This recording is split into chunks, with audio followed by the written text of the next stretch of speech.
Irmãos, nós louvamos a Deus, né, por esse tempo, por nós estarmos juntos aqui em mais um culto. Glória a Deus pela sua vida, né?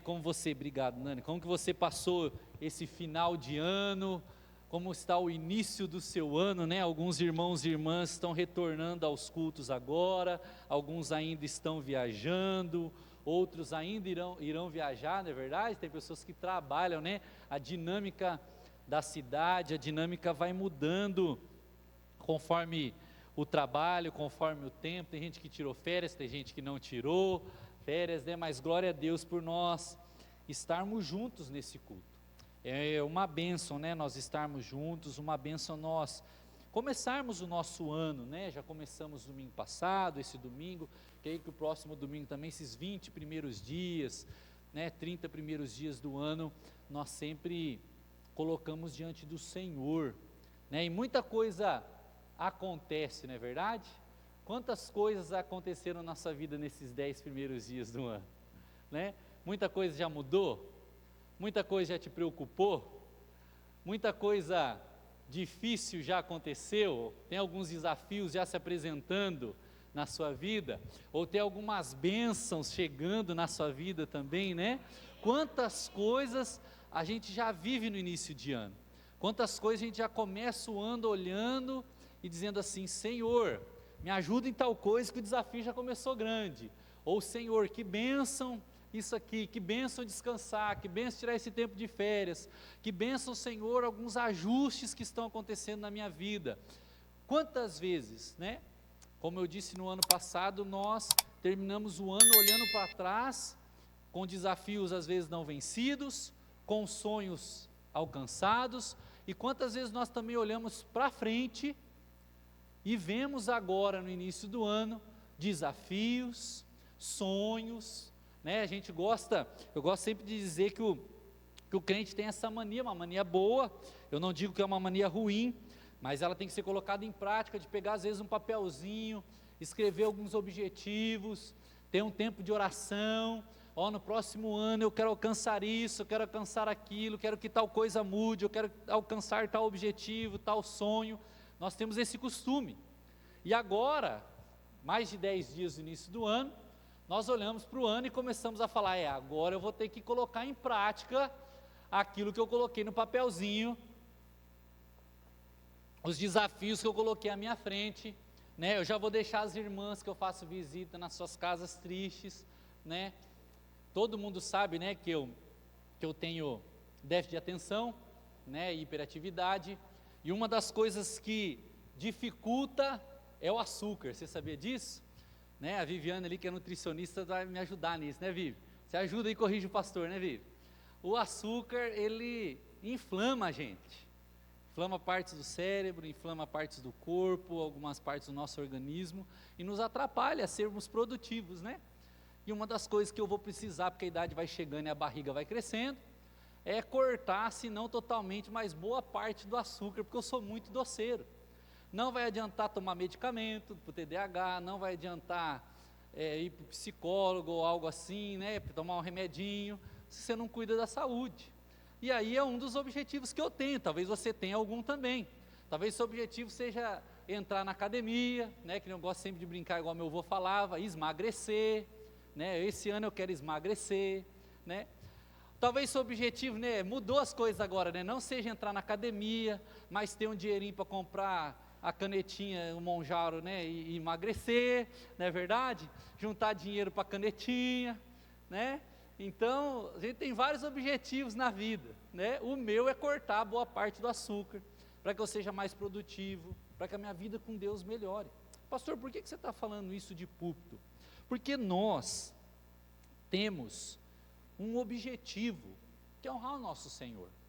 Nós somos cristãos, e o nosso objetivo, e nós temos que ter esse pensamento como cristão, não é correr uma corrida de 100 metros. O apóstolo Paulo vai falar que o objetivo do cristão, a caminhada cristã, ela é uma maratona, ela é um caminhar mais longo, é conseguir ir longe, é conseguir ter um ministério frutífero por 30, 40, 50 anos, é ser bons pais e boas mães por muito tempo, é posicionar os nossos filhos, né? Quem tem filho sabe disso, né? Como a minha cabeça mudou depois que eu casei, depois que eu tive filho, a minha cabeça mudou ainda mais, né? Antes de eu casar, eu buzinava, abaixava o vidro e queria xingar as pessoas no trânsito, né? Você nunca teve essas vontades? Não? Será que é só o pastor? Né? Brigar com todo mundo no trânsito, né? E aí depois que eu casei, eu já disse isso aqui na igreja, né? Eu começo a discutir com o vidro fechado agora, né? Porque eu tenho uma mulher para sustentar e para cuidar. Eu quero ficar velho do lado dela, porque se eu morrer agora, ela está nova. Vai vir outro e vai usar meus all-star e minha roupa. Eu não quero. Entendeu? Eu não quero. É meu. Eu não vou deixar outro usar. Eu comprei com meu dinheiro, não vai outro usar, né? Então eu não quero morrer cedo, então eu já fechei o vidro. Depois que eu tive o Antônio, então, agora eu só balanço as mãos. O problema é que quando eu balanço a mão, eu olho no retrovisor, está o Antônio na cadeirinha. Eu falo, meu Deus, agora eu não posso nem mais balançar a mão, porque o Antônio vai me imitar. Eu nem gritei, eu não buzinei, eu não falei nada, eu só balancei a mão. Só fiz assim, ai, me fechando, não deu certo. O Antônio está lá com a mão dele assim também, né? Fazendo assim. Então nós, como cristãos, nós começamos a olhar esses detalhes da vida. Nós falamos, Senhor, nós queremos uma carreira longa. Nós queremos alcançar vidas. Nós queremos que a nossa família sirva ao Senhor. Nós queremos que os nossos filhos cresçam nos caminhos do Senhor. Nós queremos ver os nossos filhos casando, estudando. Queremos ver os nossos amigos bem. Queremos ver a nós mesmos completando bem uma carreira de fé. Chegando lá na frente com um bom testemunho, chegando lá na frente olhando para trás e vendo que várias vidas foram impactadas e abençoadas através da minha e da sua vida. E quando nós olhamos para isso, só existe uma maneira disso acontecer, é ligarmos a nossa vida ao verdadeiro Evangelho de Cristo. Eu entendo que existem vários métodos no mundo moderno para nos ajudar a crescer. Existem vários cursos, vários métodos, vários livros que podem ajudar eu e a você, a nós, a cada um de nós aqui, a alcançarmos os nossos objetivos esse ano. Mas é uma coisa que eu quero falar para você nessa introdução, já deixei claro para você, que nenhum objetivo alcançado sem Deus, ele é pleno. Nós estamos dentro de uma igreja, nenhum objetivo alcançado sem Deus, ele é pleno, não é pleno. Um casamento só é frutífero de verdade quando tem Jesus. Os nossos filhos só são filhos abençoados quando eles conhecem o Senhor. Não estou dizendo que eles não são homens honestos, mulheres honestas, não é sobre isso que eu estou dizendo. Não estou desmerecendo nenhuma criação e não estou dizendo que as pessoas são totalmente ruins, mesmo aquelas que não vêm na igreja. Não é sobre isso. O que eu estou dizendo é da plenitude do Evangelho. A palavra de Deus diz isso. Apóstolo Paulo olha para a igreja, se eu não me engano, a igreja de Corinto, e diz assim, olha, até que vocês conheçam a plenitude e a multiforme graça de Deus. Eu oro por vocês e me coloco de joelho por vocês, até que vocês conheçam totalmente o Senhor. Até que vocês conheçam totalmente. Então que nós possamos olhar para esse ano, e vamos trabalhar 2 pontos nessa noite, dizendo assim, olha, eu quero que o Evangelho, na minha vida, ele seja pleno. Eu quero esse ano, viver a plenitude do Senhor para a minha vida. Eu quero que os meus objetivos sejam alcançados, mas com Deus. Eu quero que a minha vida seja próspera, mas com o Senhor. Eu quero que a minha saúde melhore esse ano, mas com o Senhor. Eu quero que o meu casamento melhore, mas com o Senhor. Que o meu filho, a minha filha seja alcançada pelo Evangelho, mas seja totalmente com o Senhor a minha casa se entregando a Jesus. Não seja algo superficial, não seja algo momentâneo, mas seja uma carreira de fé. Seja algo que permaneça, sejam frutos permanentes possam surgir na minha e na sua vida, amém? É o que eu quero para a minha vida, não sei se você quer isso para a sua, mas eu quero durante esse ano plantar sementes de frutos que permaneçam. Não frutos que durem uma alegria momentânea, não frutos passageiros, mas coisas que frutifiquem para o reino, que alcancem vidas, que alcance o meu filho, que alcance a minha esposa, que alcance a nossa igreja, que alcance o meu ministério por muito tempo. Muitas vezes nós não pensamos nisso. Muitas vezes nós estamos diante de um ano que nós temos alguns problemas para resolver, e nós olhamos para ele e dizemos assim, olha, eu quero resolver esse problema. Mas aí nós vemos a plenitude do Evangelho. Sabe o que é a plenitude do Evangelho? Eu quero resolver esse problema, mas já plantando, para que não aconteça de novo esse problema, e para que frutifique coisas novas na minha vida, em nome de Jesus. Consegue ver a diferença? A gente para de apagar incêndio. Discipulado na igreja, por exemplo, é parar de apagar incêndio, sabia disso? A maioria das igrejas que vivem firme o discipulado, ela não apaga incêndio. Tem um problema pontual aqui, outro ali, mas ela é estável. Ela é uma igreja estável, por quê? Porque você para de apagar incêndio. Você não fica correndo, resolvendo coisinha básica. Você corre formando pessoas, você corre evangelizando pessoas, você corre ajudando pessoas, você corre fazendo o evangelho crescer, você para de se preocupar com aquelas coisas bobas desse mundo e coisas pequenas que ficarão. Então Deus quer, em nome de Jesus, sobre a mim e sobre a sua vida, quero dizer isso como seu pastor nessa noite, fazer com que a minha e a sua vida seja uma vida de maturidade de frutos permanentes, seja uma vida de um evangelho crescendo em nós. Então a primeira coisa que eu quero trabalhar para mim e para a sua vida, sobre o evangelho na minha e na sua vida, sobre o evangelho crescendo em nós, o evangelho frutificando na nossa vida. A primeira coisa está lá em 1 Samuel, abra comigo aí, hoje eu vou ler com você aqui, tá bom? Sei que muitas vezes você trouxe a sua Bíblia ou trouxe o seu celular aí, pode abrir, se você trouxe a sua Bíblia, abre, eu vou ler no telão junto com você, 1 Samuel 16, versículo 7, 1 Samuel, capítulo 16, versículo de número 7, deu certo, Vini?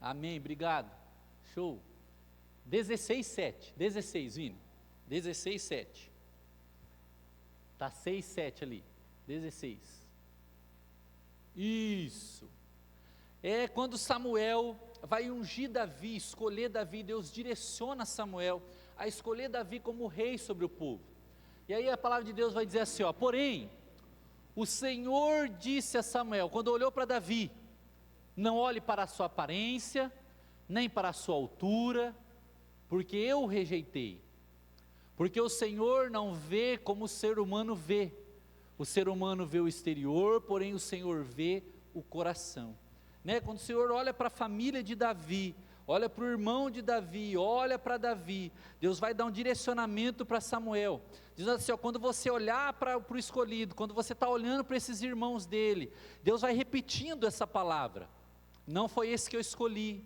não olhe para ele, não olhe para a sua altura, não olhe para a sua força, não olhe para a sua aparência, porque eu escolhi o correto, e mais que isso, eu vejo Deus falando assim, eu escolhi um coração,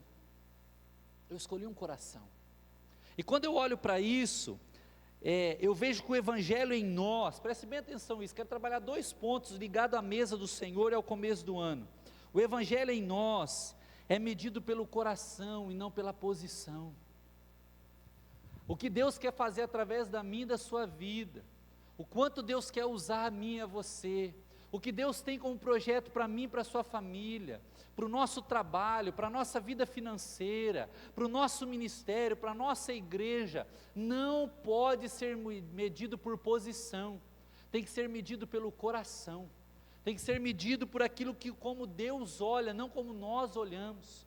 Quando nós pautamos as conquistas, os objetivos por posição, nós nos enganamos. Por que nós nos enganamos? Porque posições, cargos, funções, são coisas de estruturas humanas, não é que Deus não use isso, eu não estou dizendo que posições não podem ser usadas por Deus, eu acho que pode, não só pode como deve, já disse isso aqui várias vezes, se Deus te promover, se Deus te entregar coisas na mão, se Deus te prosperar, se Deus te levar a lugares altos, não se esqueça dele, e use a posição que ele te deu, para abençoar vidas, e para ser luz aonde Deus te colocou, aleluia, mas que esse lugar onde você está, você tenha alcançado devido ao coração e não pela posição. A posição é momentânea, o coração é transformado. A posição é momentânea, o coração é onde Deus faz morada. A posição é momentânea, o coração é onde Deus usa de forma sobrenatural para abençoar vidas. Por que disso? Agora abra comigo Salmo 51. Olha o que Davi vai dizer depois de ter sido rei agora, e ele ter cometido erros, ele não era um homem perfeito, então Deus manda Samuel olhar o coração e não a aparência. Olha o que Davi, depois de um erro dele, depois de um pecado, Davi vai entrar na presença de Deus, e lá no Salmo 51, do versículo 10 ao versículo 12, olha o que Davi vai falar para Deus. Olha o que Davi vai falar para Deus. Ele não vai pautar a vida dele numa posição. Olha no que Davi vai pautar a vida dele. O que Davi vai pedir para Deus? Cria em mim, ó Deus, um coração puro, e renova dentro de mim um espírito inabalável. Não me lances fora da tua presença, nem me retires o teu Santo Espírito. Versículo 12. Restitui-me a alegria da sua salvação, e sustenta-me com o espírito voluntário. Voluntário, em algumas traduções, obediente. Senhor, me ensina a ter um coração alinhado com o seu propósito. É isso que Davi está dizendo. Senhor, cria em mim um coração puro, cria em mim um espírito inabalável, que mesmo com os problemas eu me mantenha fiel ao Senhor. Cria em mim, Senhor, um coração segundo a tua vontade, segundo o teu querer. Cria em mim, Senhor, uma vida obediente. Por isso que eu comecei dizendo, meu irmão, minha irmã, que o evangelho em nós não pode, e ele deve ser medido, não pode ser por posição, e ele deve ser medido pelo coração, pela nossa vida entregue ao Senhor. Sabe o que eu estou querendo dizer com isso de maneira mais prática para a minha vida e para a sua vida? Deus não está primeiramente preocupado com posições. Posições são reflexo de quem nós somos em Deus, mas a essência de Deus em nós é o quem nós somos diante dele, no íntimo do nosso coração. Deus não está preocupado em primeiro lugar com a minha e com a sua posição. Deus está preocupado em primeiro lugar com o meu e o seu coração, com a minha e com a sua salvação, como nós estamos. Não se esqueça disso. Eu sei que você tem sonhos para esse ano, como eu também tenho, mas Deus está preocupado com a nossa carreira total. Deus está preocupado com uma maratona de vida para mim e para você, e não com uma corrida de 100 metros. Deus não está preocupado com a posição que eu e você estamos ocupando ou vamos ocupar esse ano. Deus está preocupado se o nosso coração está pronto para ocupar as posições que Ele tem para nós. Será que nós podemos olhar para nós e falar assim: Deus, quando o Senhor me colocar nos lugares que eu quero estar, nas posições que eu quero estar, Senhor, será que o meu coração vai se manter obediente? Será que o meu coração se manterá puro? Será que o meu coração vai continuar com o evangelho pulsando dentro dele? Essa é uma pergunta que eu e você temos que fazer. Porque se nós estamos buscando posição longe do coração, nós estamos fadados a perder tudo que nós temos.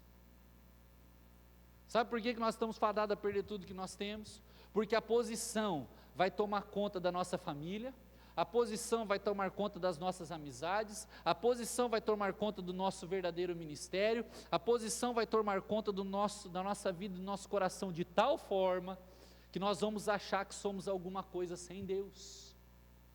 E é justamente isso que Davi está abrindo seu coração para o Senhor. Ele está dizendo: Senhor, eu errei, cometi um pecado, mas não retires de mim seu espírito. Sabe por que Davi está falando isso? Não sei se você se lembra, mas antes de Davi assumir o trono, Davi vai tocar uma harpa para Saul. E qual que a palavra diz? Se você conhece a palavra, o que atormentava Saul? Você lembra disso? Um espírito mau. Por que o espírito mau atormentava Saul? Porque Deus disse a Samuel: retirarei de Saul o meu espírito, porque o coração de Saul se dobrou para as coisas que não deveriam se dobrar. Coração.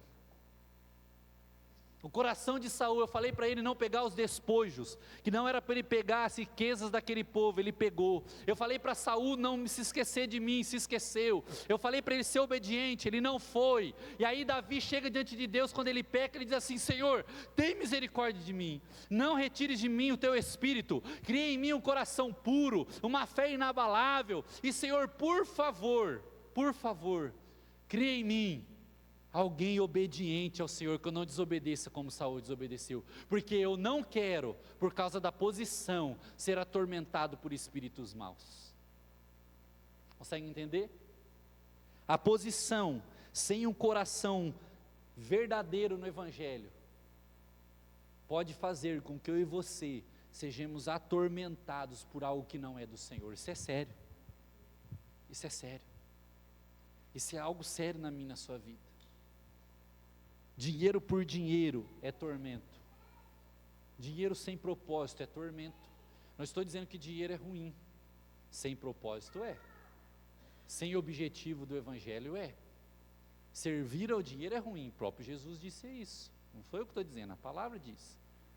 Ministério sem propósito é ruim. Porque daí você vai dedicar a uma estrutura de uma igreja. Você vai se dedicar a uma estrutura humana. Mas não vai ter paixão, não vai ter amor, não vai ter fruto que permanece, não vai ter resultado, não vai ter vida sendo alcançada, vai ser só uma posição. E muitos de nós temos nos colocado em posições que não são o sonho de Deus para nós, porque o nosso coração está se perdendo. A posição bem usada, ela é uma bênção. Uma posição sem a presença de Deus é tormento, é isso que Davi está dizendo. Está dizendo, Deus virou um tormento na minha vida essa posição que eu estou. Eu pequei contra ti, tem misericórdia de mim, e não retires de mim o teu Espírito. Cria em mim, Senhor, um coração puro. Cria em mim, Senhor, um espírito inabalável, um coração obediente ao Senhor. Ou seja, um coração entregue, meu irmão, minha irmã. Preste bem atenção nisso para terminar esse primeiro ponto. O coração entregue ao Senhor. Não está preocupado com posição, com cargo, com estrutura humana, e sim é agradar a Deus. Um coração entregue a Deus não está preocupado com posição. Eu não me entrego ao Senhor porque eu quero uma posição, eu me entrego ao Senhor porque Ele é tudo na minha vida. Eu coloco a minha vida diante do Senhor não porque eu quero dinheiro, mas é porque eu quero sabedoria em lidar com dinheiro, porque Ele já é o dono do ouro e da prata, e se eu estiver com Ele, Ele vai me dar sabedoria em lidar. Eu não vou perto de Deus porque eu quero um ministério, eu vou perto de Deus porque eu sei que Ele já tem um ministério para a minha vida, e eu quero fazer segundo a vontade dEle. Deixa eu te falar uma coisa aqui bem rápida para você, depois nós vamos entrar um pouquinho sobre isso no segundo ponto. Não tem como fugir, tá? Já falei isso aqui na igreja várias vezes. Não tem como fugir. Quem tem chamado, tem chamado. Ele pode estar adormecido, ele pode estar parado, mas quem tem chamado do Senhor. Deus não erra quando sopra o seu dom, porque o dom não vem de nós, vem do Espírito. A palavra de Deus diz isso lá em Coríntios. A gente fala assim, mas o fulano perdeu o dom. Perdeu quando?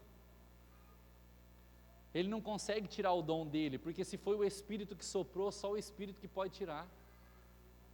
E segundo aquilo que nós acreditamos, o Espírito não volta atrás daquilo que ele soprou e daquilo que ele fez.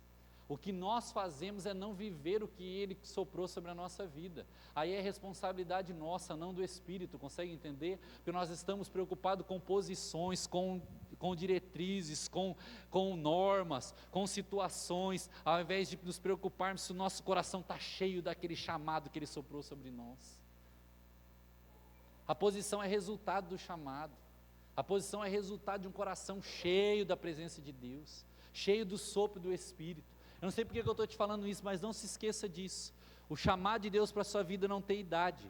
O chamado de Deus para a sua vida não tem tempo. Ele é chamado.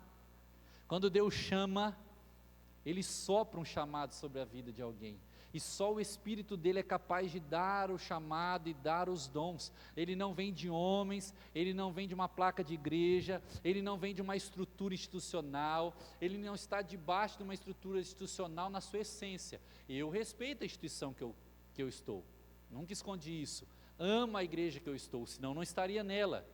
Mas ela não é dona do meu chamado.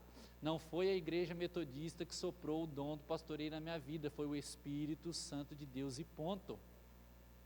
O meu chamado não é ser pastor da metodista, é ser pastor.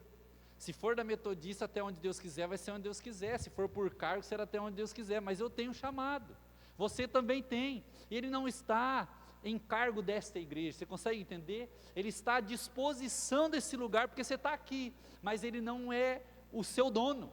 Esse lugar não é o dono do seu chamado, esse lugar não é o dono do seu ministério. Você serve porque você escolheu, através dessa igreja, desenvolver o chamado de Deus para a sua vida. mas quem sopra o chamado é o Espírito Santo de Deus. É isso que eu estou falando no primeiro ponto, o Evangelho em nós, ou seja, o sopro do Espírito, os dons, o ministério, a nossa família, o cuidado do Evangelho, os frutos da nossa vida, tem que ser medido pelo coração e não pela posição. Tem que ser medido pelo coração, pelo sopro do Espírito, pelo Evangelho do Senhor, pelo que Deus está fazendo na minha e na sua vida, não pela posição, não por uma denominação, não por um cargo. Eu sirvo porque Deus me chamou, eu sirvo porque Ele tem soprado na minha vida, eu sirvo porque Deus é Senhor da minha história, por isso que eu sirvo. Eu sirvo porque o coração é um coração servo. Eu obedeço ao Senhor, não por causa que meu pastor disse que eu tenho que obedecer. Eu obedeço porque é o certo obedecer, porque a palavra diz que é necessário obedecer. E eu quero que Deus crie em mim um coração obediente, coração voluntário à tua vontade, um coração submisso ao Senhor. Depois nós podemos aprofundar sobre isso, né? Faz tempo que a gente não prega também sobre obediência, né? Não sei se você tem ouvido muito sobre isso, mas é necessário também, é uma das características cristãs. Hoje em dia o crente tem a mania de achar que ele pode fazer o que ele quiser, não pode, não pode. Deixa eu te dar um exemplo aqui, exemplo básico. Noé, ele não foi chamado para posição, ele foi chamado para oposição, ele foi chamado para fazer diferente. Abraão não foi chamado para ficar na sua terra, foi chamado para sair. Moisés não foi chamado para ficar no Egito, ele foi chamado para ser perseguido pelo Egito. Aí a gente acha que a gente manda no que Deus nos chamou a fazer. Não, a gente não manda, a gente obedece o que Deus nos chamou a fazer, mesmo que seja difícil.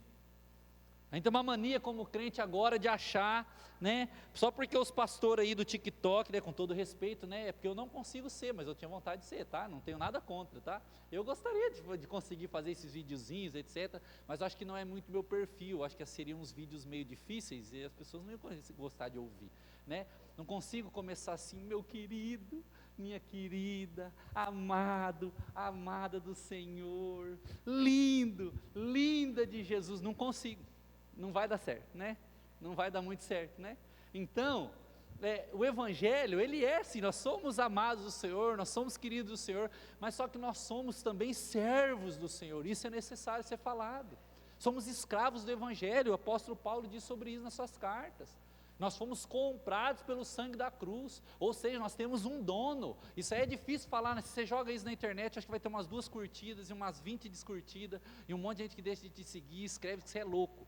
Né? Sim, nós somos escravos do Senhor. Se Ele mandar a gente morrer por Ele, a gente deveria morrer. Nós vivemos um evangelho muito light. A gente vive um evangelho assim, eu acho que eu vou fazer, eu acho que eu vou obedecer. A gente não tem que achar nada, a gente tem que fazer. Nós temos um dono, e nós vivemos segundo o evangelho. Nós não mandamos mais em nós. Gálatas vai falar sobre isso. Já não vivo mais eu, mas Cristo vive em mim. A vida que eu vivo hoje não é mais a minha, mas é a vida do Cristo em mim. Eu não vivo mais a minha vida. Então deixa eu te falar, abrir uma outra aspas aqui para você, para ler o texto do segundo ponto.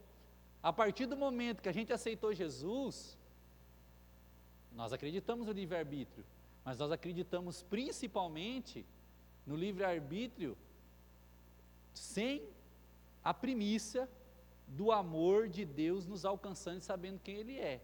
Quando nós aceitamos o Senhor como Senhor e Salvador, nós temos só o livre-arbítrio de aceitar ou não e sermos desobedientes ao que o Senhor nos deu. Mas a desobediência não é um livre-arbítrio, é uma rebeldia. É diferente. Deus deu a liberdade do homem de dominar as coisas, de fazer o mundo, de dominar as coisas. Esse é o livre-arbítrio que nós acreditamos geral. Agora, quando eu tenho Jesus como Senhor e Salvador, eu aceitei Ele como Senhor da minha vida, eu aceitei a cruz como a principal coisa da minha vida, eu entendo que só existe um caminho, uma só verdade e uma só vida. Ao contrário disso, é morte, inferno e acabou. Sejamos sinceros, não existe mais outro caminho, existe um só e nós conhecemos qual Ele é Jesus Cristo. Se eu não o aceito, eu estou fazendo a escolha, a gente chama de livre-arbítrio, depois a gente pode aprofundar cada vez mais isso também teologicamente. Nós chamamos a desobediência de livre-arbítrio, não, desobediência é rebeldia. Desobediência não é uma escolha, desobediência é uma falta de estar no caminho. é não querer estar com o Senhor, é virar as costas para o Evangelho. O apóstolo Paulo, sabe o que ele diz na carta também? Ele diz assim numa das cartas dele, que é mais fácil o ímpio ter restauração do que aquele que já aceitou o Evangelho e abandonou o Evangelho de entrar no reino dos céus. Para esse talvez não tenha nem mais salvação. Isso é forte, não é? Posso te mandar o texto depois, eu não lembro de cabeça, mas tem um texto que diz sobre isso, que aquele que abomina e vira as costas para o seu Senhor, não tem mais solução.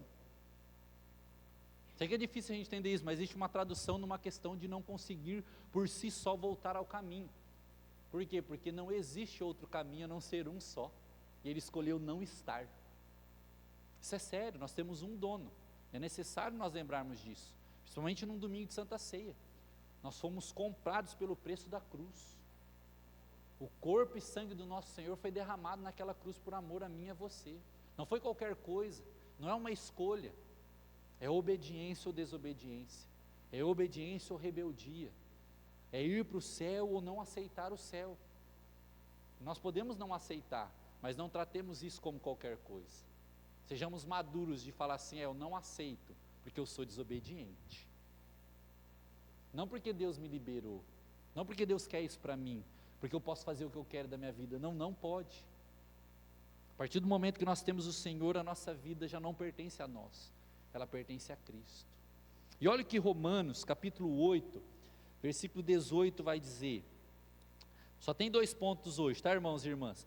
Normalmente nós trabalhamos 3 ou 4 pontos, hoje é só 2, por isso que está mais longo. Olha o que Romanos 8, versículo 18, vai dizer. Se você trouxe a sua Bíblia, eu te encorajo a abrir a sua Bíblia, né, no seu celular. Estou lendo aqui junto com os irmãos hoje, né, mas sempre bom você trazer a sua Bíblia na casa de Deus.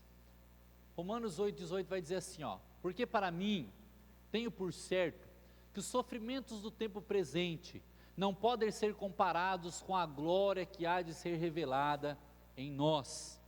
Está olhando ali para a igreja de Romanos, uma igreja extremamente perseguida, e vai dizer para eles que o sofrimento que eles tinham, por causa do Evangelho, era pouco, perto do que eles alcançariam na glória com o Senhor, e o que Deus tinha preparado para aqueles que amam a Deus. E olha que Abacuque 3, Abacuque 3 é um texto bem conhecido, Abacuque 3, versículo 17 e 18, vai dizer, você vai lembrar de alguns cânticos que falam sobre esse texto, Abacuque 3, versículo 17 e 18, olha o que vai dizer, texto muito conhecido: ainda que a figueira não floresça, que não haja fruto na videira, ainda que a colheita da oliveira decepcione, os campos não produzam mantimentos, ainda que as ovelhas desapareçam do aprisco, e nos currais não haja mais gado, mesmo assim, eu me alegro no Senhor, e exulto no Deus da minha salvação. Amém? Então a primeira coisa que nós falamos aqui é que o Evangelho, o sopro do Espírito, os dons em nós, o que Deus fez na nossa vida, tem que ser medido pelo coração e não pela posição. Nós não estamos aqui por posição, nós estamos aqui pelo coração. É a segunda coisa, o Evangelho em nós, ele deve ser medido pelo arrependimento, pela entrega, pela obediência, e não pelas alegrias momentâneas desse mundo. O Evangelho em nós, ele precisa ser medido, precisa ser olhado com carinho na nossa vida, com arrependimento, com entrega, com obediência, e não pelas alegrias momentâneas. O que eu estou querendo dizer com isso? Que meu irmão, minha irmã, problemas, dificuldades, lutas, momentos de insatisfação, momentos de extrema tristeza, todos nós vamos ter momentos assim. Agora a grande questão é, na onde está pautado o Evangelho que eu acredito? Nas coisas que os meus olhos veem desse mundo, nos problemas que têm se colocado na minha frente nesse mundo, ou na salvação que eu tenho na glória eterna com o Senhor? Nós estamos num domingo de Santa Ceia, e quantas vezes nós temos se esquecido de falar sobre isso? Quantas vezes nós nos esquecemos de falar que tem uma glória nos esperando para toda a eternidade, que existe um evangelho, como eu disse, que não é uma corrida de 100 metros, mas é uma maratona que nos espera, uma maratona que nos levará para a eternidade, que erros, tropeços, problemas, no meio dessa maratona, todos nós vamos poder ter, mas uma coisa é certa, que cheguemos no final, e possamos receber a coroa de graça e de glória diante do nosso Senhor. É para isso que nós estamos reunidos como crentes, para encorajarmos uns aos outros a chegar no final, a guardar a carreira, acabar bem a carreira, guardar a fé, combater o bom combate. Senão não adianta estarmos aqui. Se for para nós estarmos reunidos como igreja, como povo de Deus, estarmos na presença de Deus, para que Deus resolva o nosso problema do próximo mês, nós estamos completamente errados. Não que Deus não possa fazer isso, não que Deus não esteja preocupado com os mínimos detalhes da nossa vida, está, porque Ele é Pai, e o Pai se preocupa com os seus filhos, e quer cuidar deles, mas a questão é, que a totalidade da nossa fé, a nossa salvação, não está pautada num problema que temos que resolver semana que vem, mas está pautada em terminarmos bem a carreira, e estarmos na glória com o Senhor. Aonde foi que eu e você perdemos isso? Essa é uma pergunta para mim e para a sua vida nesse segundo ponto. Aonde foi que eu e você perdemos a alegria da glória do Senhor que há de vir? Aonde foi que eu e você deixamos que as coisas desse mundo nos entristeçam de tal maneira que a gente perca o amor por Jesus, que a gente perca a alegria da salvação? Não estou dizendo de momentos de tristeza, de desafios, todos nós temos. Eu não consigo imaginar como é a vida de algumas pessoas que aqui estão e que não estão, como enfrentaram algumas dificuldades. Eu comentava na viagem com a Bárbara algumas coisas, falei, nossa, como a gente aprende a caminhar com os irmãos da fé, que bênção caminhar com pessoas, porque se fosse comigo tal coisa que fulano passou, eu não sei como eu reagiria. Se fosse tal coisa comigo que o fulano ali passou, que exemplo, que fé, que coragem, que garra para vencer. Não só ir firme no Senhor, mesmo com esses problemas, mesmo com a saúde limitada, mesmo com problema com o filho, com a filha, no casamento, com o esposo, com a esposa, ou problema nas finanças, se mantendo fiel ao Senhor. Quantos exemplos abençoados nós temos, mas são tristezas momentâneas, porque a glória do Senhor e a alegria da eternidade toma conta do nosso coração. É maior que as coisas desse mundo. O que viveremos com o Senhor tem que ser maior do que tudo. Então como é que a gente mede esse evangelho em nós? Será que nós temos sido um povo obediente, um povo de entrega, um povo arrependido, um povo que espera a glória do seu Senhor, que espera a vinda do seu Deus, que espera a vinda do Senhor, espera a vinda de Jesus? Ou será que nós temos pautado a nossa fé, a nossa busca pelo Senhor, a nossa oração, os nossos cânticos, os nossos cultos, estão sendo pautados somente aqui, amanhã, semana que vem, mês que vem?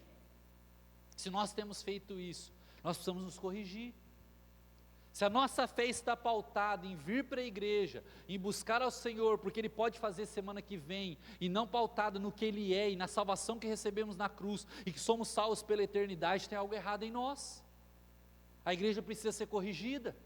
Nós precisamos voltar lá no fundamentos da fé, e se batizar, e nos lembrarmos por que a gente aceitou Jesus, nos lembrarmos por que a gente se batizou, nos lembrarmos por que a gente confessou com a nossa boca, eu aceito o Senhor Jesus como Senhor e Salvador da minha vida, como Senhor da minha salvação, como Senhor da minha totalidade de vida. Eu acredito que Ele é o único caminho, a verdade, a vida, e Ele vai me levar para o céu.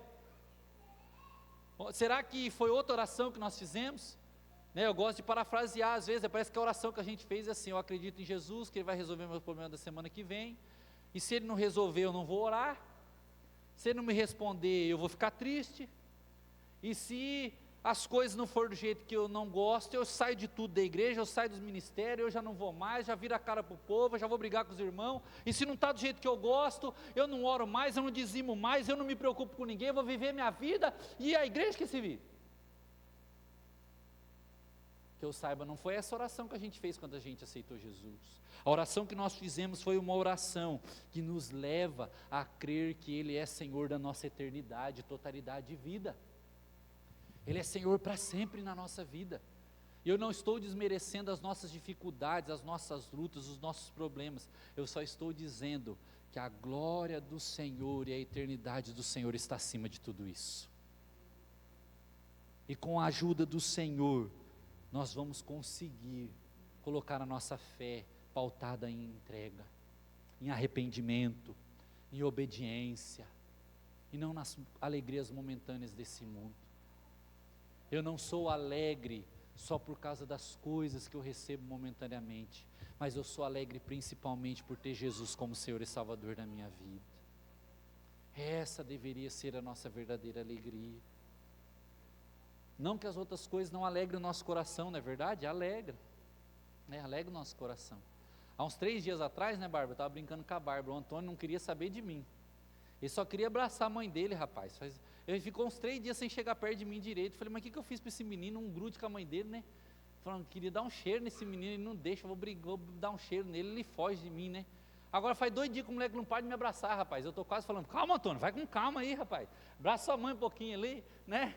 Fica ali com a sua mãe um pouquinho. Calma, vai estrangular eu, rapaz, né? Gosto de brincar assim, né? Mas minha alegria de ter meu filho me abraçando. Mas talvez a minha maior alegria não é só dele me abraçar, mas é de criar o Antônio para abraçar o seu Senhor na eternidade. Consegue entender? É muito bom ser abraçado pelo meu filho, é uma bênção. Eu quero receber o abraço dele o resto da minha vida, que eu vá antes e ele fique. Eu não quero perder um filho, misericórdia. Deve ser um desafio muito grande para alguém que passa por isso. Deve ser um desafio muito grande, difícil, deve ser uma luta, né? Não sei se existe alguém hoje aqui que já passou por isso, né? Que benção que você se manteve firme no Senhor, porque é um grande desafio, não deve ser nada fácil. Mas eu espero que eu vá antes, mas que o Antônio fique com o seu verdadeiro Pai, verdadeiro Senhor. Consegue entender?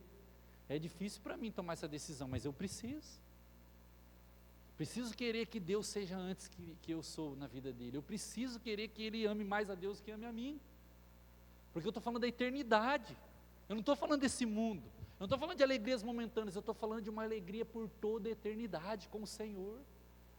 E a gente tem se perdido nisso, a gente tem valorizado mais as coisas desse mundo do que as coisas eternas.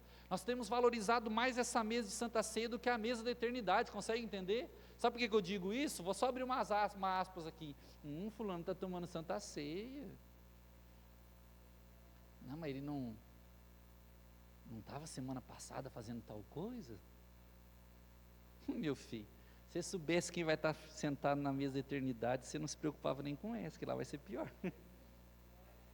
Lá vai ser bem mais tenso. E eu acredito num Deus que vai colocar as pessoas que nós não gostamos do nosso lado para tomar ceia pela eternidade. Falei, você não aguentou 6 meses, agora eu vou colocar do seu lado a eternidade, agora você vai ter que aguentar. Aí vem, não aguentou 6 meses, mas na eternidade você vai ter que aguentar, não tem como sair daqui, agora já foi. Lá você podia mudar de igreja, você podia fazer o que você quisesse lá, né? Mas agora você não pode. Agora aqui, o portão está trancado, quem entrou, entrou, ninguém sai, ninguém entra, já era, juízo final acabou, quem tinha que chegar aqui chegou, agora você vai ter que ficar aqui, né? A gente gosta de brincar assim com essas coisas, porque eu acredito num Deus que trata a nossa vida, e talvez Ele esteja tratando a mim e a você hoje, não só para a eternidade, mas para que nós tenhamos uma vida em abundância. O que eu estou querendo dizer com isso para concluir esse segundo ponto?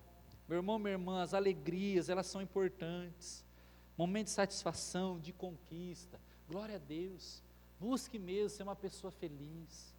Quando você estiver triste, trabalhe essa tristeza, vença ela, aleluia, né? Ou com ajuda médica, ou com ajuda de amigos, ou no discipulado, é importante, vai passar por tristeza, mas alegrias são um momento de satisfação, tenha momentos de satisfação, tenha momentos de conquista, celebre as suas conquistas mesmo, coloque no papelzinho conquistas que você quer alcançar, aleluia, não tem problema isso, creia que você quer conquistar algo, eu quero melhorar tal coisa, melhorar minha saúde, melhorar minha casa, trocar de carro, aleluia, faça isso, é uma bênção, mas que a nossa vida nunca se afaste de entregar tudo isso para o Senhor.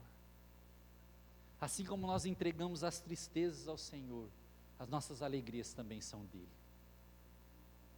E a minha alegria momentânea é do Senhor, ao ponto de eu entender que ela não está acima da alegria da eternidade.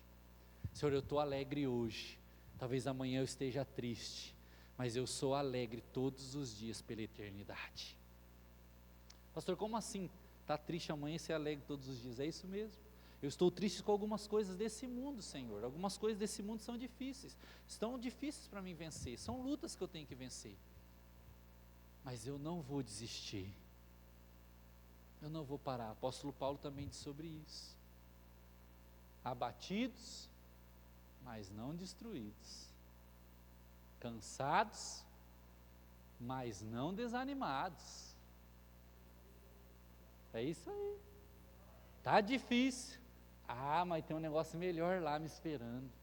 Estou na luta, mas estou lutando para vencer. Estou no pó, mas orando. Estou com os joelhos no chão, mas fortalecendo eles no Senhor para levantar.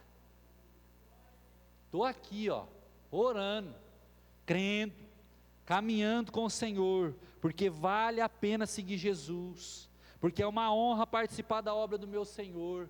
Está complicado algumas coisas, mas não vou parar não, vou continuar firme no Senhor. Sabe o que eu quero dizer com isso nesse segundo ponto? Como eu disse lá sobre Abraão, Moisés, eu quero dar alguns exemplos para você. Está difícil, irmão? Então eu vou dar uma dica para você de difícil.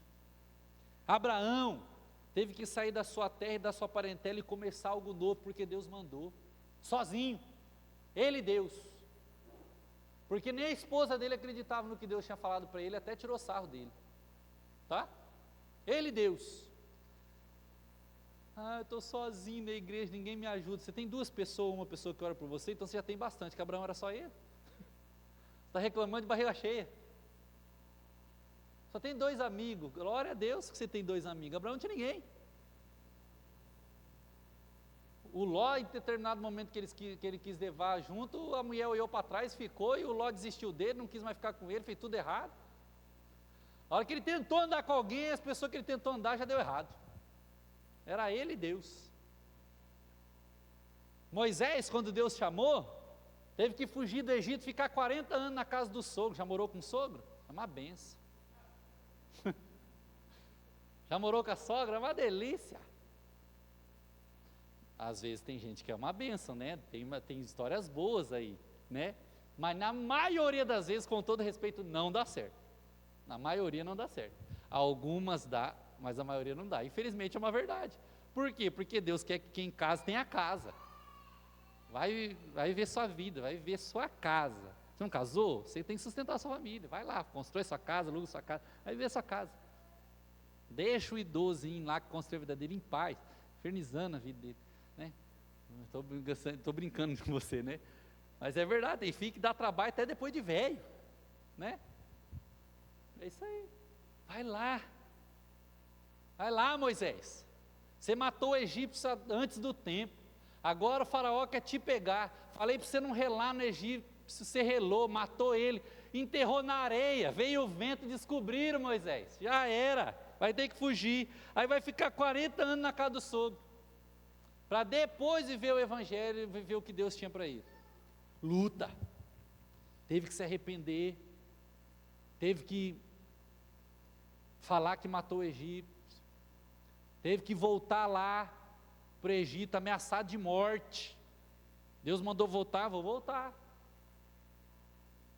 Foi líder de um povo rebelde, só falava mal dele.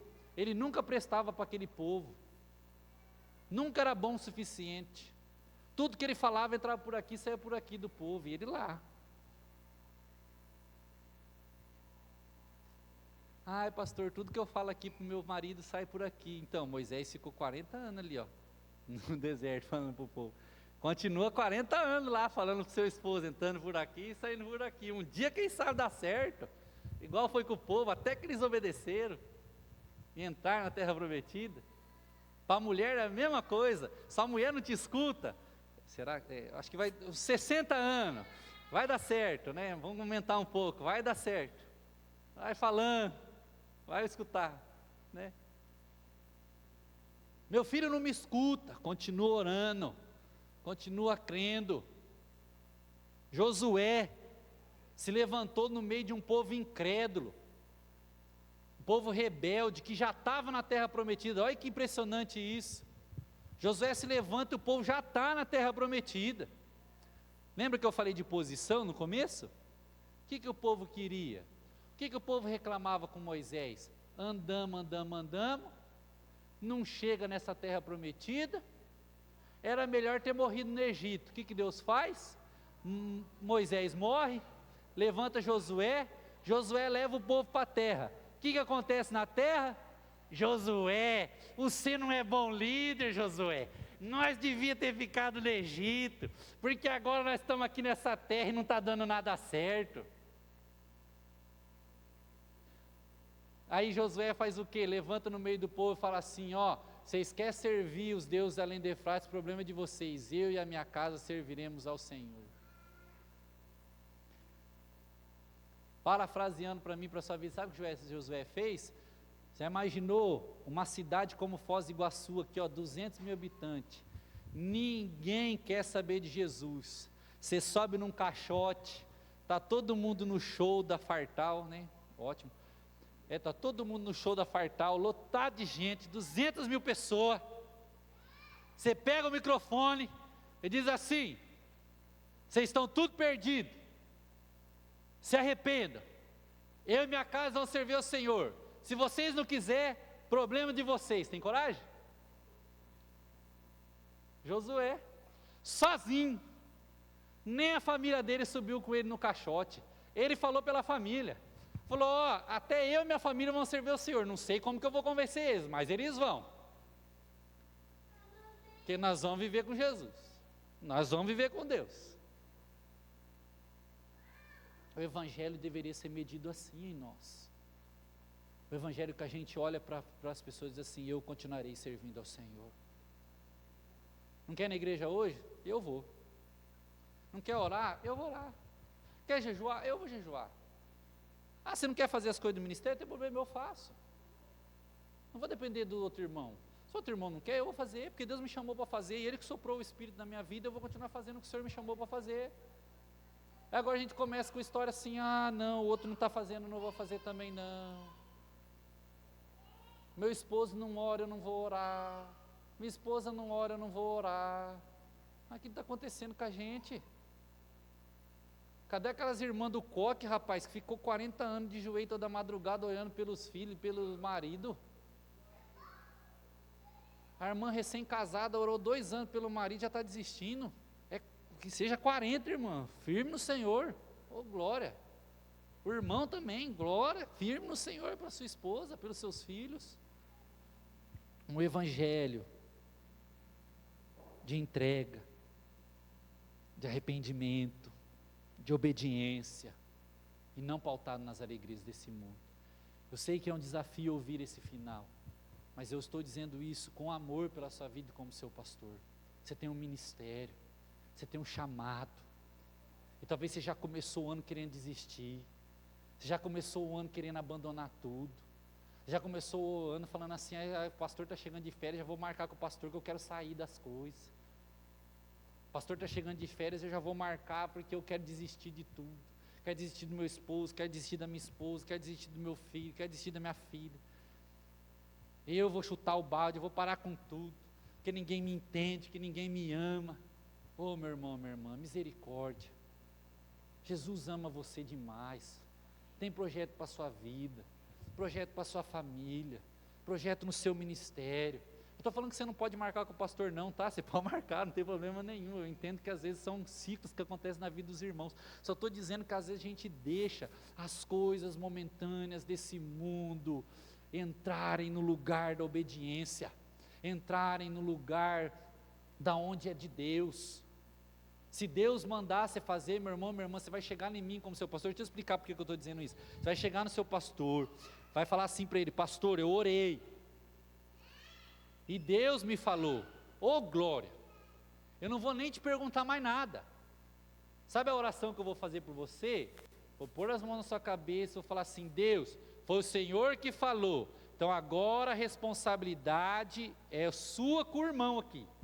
Eu não vou me envolver mais, porque se o Senhor falou, então ele está sendo obediente. Aí se você for desobediente, você vai lidar com Deus, porque como que eu vou falar para você que Deus não falou? Você consegue entender? Agora o problema é a gente chegar e falar assim, olha, não dá mais para mim porque eu estou chateado, não dá mais porque eu não sinto, não está fluindo, eu não estou sentindo. Abraão tinha que sentir o que para sair de perto da família dele? Moisés tinha que sentir o que para liderar um povo rebelde? Josué tinha que sentir o que para olhar para 200 e poucas mil pessoas e dizer assim, quer servir a Deus? Quer, não quer, eu vou. Sabe o que Paulo teve que sentir? Uma queda de um cavalo e uma cegueira para seguir a Deus. Se você cair do cavalo e ficar cego para seguir a Deus, eu te apoio. Agora, se for porque você está chateado, não vai dar certo. Porque daí é coisa humana tomando conta daquilo que é de Deus. Não estou falando de ninguém específico, tá, irmãos? Estou falando de mim também. Eu também me chateio com as coisas. Você não se chateia, não? Será que é só eu? Só que só eu que fico magoado com as pessoas? Você nunca ficou, não? Nem comigo? Pensei que quase todo mundo. Né? Normal, pessoas. Agora o grande desafio é olhar para o Evangelho e medir ele como uma alegria da glória que há de vir, e dizer, o Senhor soprou sobre mim um ministério, está difícil, é desafiador, mas manterei fiel. O Senhor soprou sobre mim essa família, ela não é perfeita, mas eu vou lutar por ela. O Senhor soprou sobre mim esse trabalho, até o Senhor falar para mim que não é para ficar, está difícil, mas eu ficarei aqui, porque eu creio que Deus me colocou nesse lugar, e eu vou ser luz nesse lugar. Consegue entender uma fé pautada nas coisas de Deus, e não em alegrias momentâneas humanas? Que esse seja o grande desafio da minha e da sua vida, concluindo essa mensagem, que Deus possa soprar nesse 2026 na minha e na sua vida, coragem para viver o que Ele tem para nós, coragem para viver o que Ele tem para nós, corações dispostos, entregues, obedientes ao Senhor, corações dispostos à obediência, corações dispostos a obedecer o que o Senhor falar, corações dispostos e puros diante da presença de Deus, pessoas e homens e mulheres que fogem do pecado. Wesley falava isso: Senhor, me dê 100 homens que nada temam, senão o pecado, e que nada queiram, senão a santificação e a sua graça, e nós transformaremos o mundo. Sabe do que crente tem que ter medo? De pecado, desagradar o seu Deus. Luta, nós vamos vencer junto. Luta, com Deus a gente vence. Luta, com oração e jejum se vence. Com leitura da palavra, com busca pelo Senhor. Agora o que não dá para mim e para a sua vida, é nós continuarmos dando desculpas humanas, para não viver o que Deus tem para mim e para a sua vida. Então quero concluir dizendo como seu pastor, com muito amor pela sua vida. Quase derrubei tudo aqui, Márcio, de novo. Colou aqui o microfone no outro aqui, Márcio. Quero dizer como seu pastor para a sua vida. Essa palavra não tem o objetivo de julgar a sua vida, e nem dizer para você, para viver uma vida louca, e ficar fazendo tudo toda hora, e abraçando o mundo. Não é sobre isso. Mas é dizer para você, vai orar. Ore bastante esse ano. Aquilo que Deus soprou sobre a sua vida é inegável. Não volta. Viva o chamado do Senhor para a sua vida, viva a alegria do Evangelho. Quando tiver com luta, ore mais, louve mais, clame mais, se entregue mais ao Senhor. Fala, Deus, está difícil, mas o Senhor me colocou aqui, então vamos embora. Estou na luta, mas o Senhor me trouxe até aqui, e eu creio no Senhor.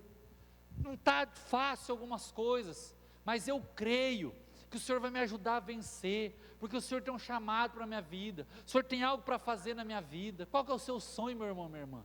Quero orar por ele nessa noite, antes de nós irmos para a Santa Ceia, né? Um culto um pouquinho mais longo, nosso culto de Santa Ceia, né? Então, vamos orar ao Senhor. Quais são os seus sonhos, quais são os seus objetivos nessa noite? O que você tem colocado nesse ano diante de Deus? Alinhe diante de Deus esses sonhos, esses objetivos, para se manter puro, santificado, com o coração, um espírito inabalável, obediente ao Senhor. Se você colocou nos seus objetivos alcançar coisas maiores, que essas posições, que esses alcances, que esses sonhos não te tirem da presença de Deus, que não vale a pena.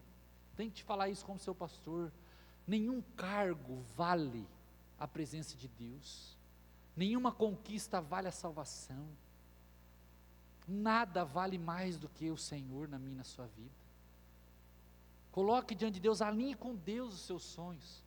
E segundo que nós queremos orar, se está difícil, está passando por luta, está passando por dificuldade, nós queremos orar pela sua vida, para que Deus te ajude nesse ano, para que Deus te ajude nesse início de ano que você já está enfrentando luta, para que Deus alinhe o seu coração ao coração dEle, e para que essas lutas não te tirem do propósito, que essas lutas não te façam desistir da sua casa, que essas lutas não te façam desistir do seu chamado, que essas lutas não te façam desistir de você mesmo, de você mesma.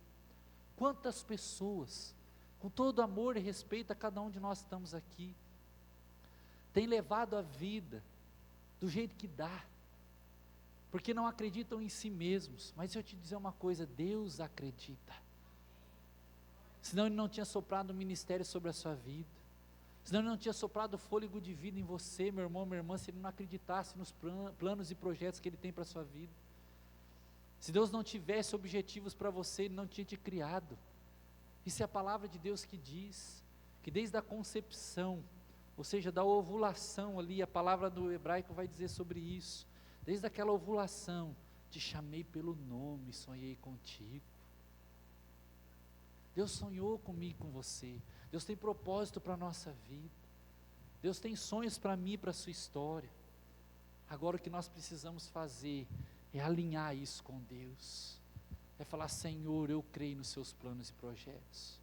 Olá, se você chegou até aqui, provavelmente você chegou até o final do nosso vídeo e eu gostaria de deixar mais algumas indicações para você, de mais 2 vídeos para você nos acompanhar e continuar assistindo no nosso canal aqui no YouTube, as nossas ministrações e os nossos cultos.